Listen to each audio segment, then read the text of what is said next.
తెలంగాణ ప్రభుత్వం అత్యంత ప్రతిష్టాత్మకంగా నిర్వహిస్తున్న మిస్ వరల్డ్ వేడుకలను హైదరాబాద్ మెట్రో రైల్లో ప్రచారం నిర్వహిస్తున్నారు. హైటెక్ సిటీ నుంచి నాగోల్, మియాపూర్ నుంచి ఎల్బీనగర్ వరకు పలు ప్రాంతాల్లోని మెట్రో స్టేషన్లు, మెట్రో స్తంభాలపై ఏర్పాటు చేసిన ఫ్లెక్సీలు ప్రత్యేక ఆకర్షణగా నిలిచాయి.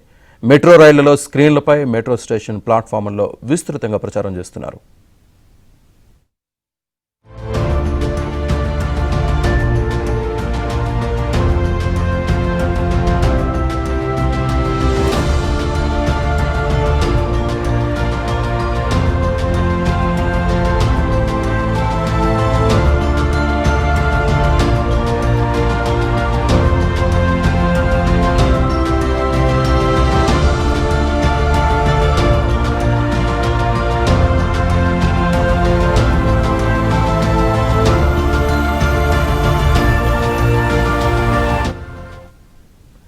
యాదగిరిగుట్ట లక్ష్మీ నరసింహస్వామి ఆధ్యాత్మిక సంరంభం పర్యావరణ పరిరక్షణకు ప్రత్యేకంగా నిలిచిన అమ్రాబాద్ పులుల అభయారణ్యం, ఐక్యరాజ్య సమితి గుర్తించిన వారసత్వ ప్రాంగణం రామప్ప దేవాలయం, తెలంగాణ సంప్రదాయాలకు కీర్తి పతాకగా నిలిచిన బోనాలు, బతుకమ్మ, చార్మినార్ లాంటి విశేషాలతో కూడిన ఆకర్షణీయ దృశ్యాలను మెట్రో రైల్ ఈ వేడుకల సందర్భంగా మరింత విస్తృత ప్రచారం కల్పిస్తుందని మెట్రో అధికారులు తెలిపారు.